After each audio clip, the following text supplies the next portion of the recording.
ஆத்ம வணக்கம். ஆத்மபிதா சுவாமி சிவானந்த பரமஹம்சர் அவர்கள் அருளிய மனிதனும் விசேஷ புத்தியும். சுவாமி, கிளிகட்கும் மிருகங்கட்கும் மொழிகளான ஒரு பேச்சும் இல்லையல்லவா? அப்படி ஒருபோதும் சொல்லக்கூடாது. உலகில் எத்தனை வகையான ஜீவிகள் இருக்கின்றனவோ அத்தனை மொழிகளும் இருக்கின்றன. எனில் நாம் அவற்றை அறிவதில்லை.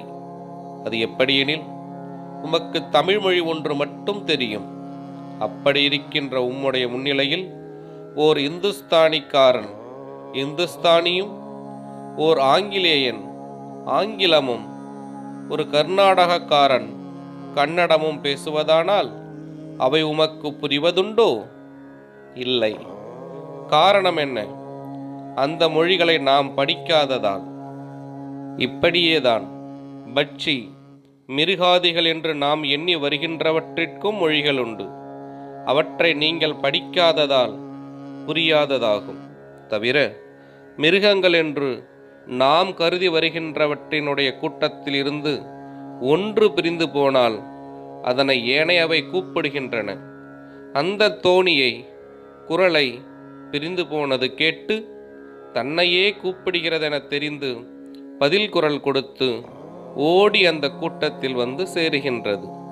இப்படியே நாம் பச்சைகள் என்று கருதி வருபவையிலும் ஊர்வனவென்று கருதி வருபவையிலும் காணப்படுவதில்லையா? காணப்படுவதுண்டு. அப்பொழுது அவற்றிற்கும் மொழிகள் உண்டு. அவை தங்கள் தங்கள் மொழிகளில் அழைக்கவும் பேசவும் செய்வதை ஒன்றுக்கொன்று புரிந்து கொள்ளவும் அனுசரிக்கவும் கடைபிடிக்கவும் செய்கின்றன. அது நமக்கு புரியாமல் இருப்பதற்கு காரணம் நாம் அது படிக்காததால் ஆகும்.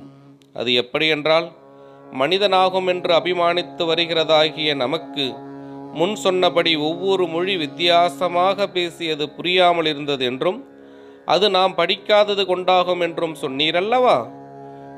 இப்படித்தான் பச்சை மிருகாதிகள் என்று நீங்கள் சொல்லி வருபவற்றினுடைய மொழிகளும் படிக்காததால் நமக்கு புரியாதிருக்கின்றதாகும். ஆனால் அவற்றோடு நாம் எந்த மொழியில் பேசினாலும் அவை அதை புரிந்து அனுசரித்து நடக்கவும் செயல்படவும் செய்கின்றன.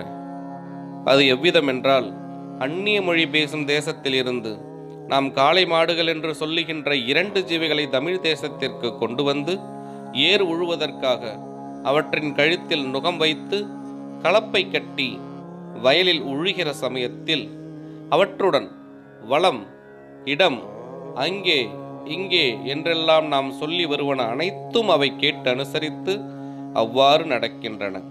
அதல்லாமல் காட்டு மிருகங்கள் என்று நாம் சொல்லி வருகிற சிங்கம், யானை, கரடி, புலி, சிறுத்தை இவற்றை பிடித்து அநேக விதமான தேகாபியாசங்களை கற்றுக் கொடுத்து சர்க்கஸ்களில் கொண்டு வந்து பல விதத்திலும் அவற்றை ஆட்டி வைக்கவும் ஆடவும் செய்கிறோம்.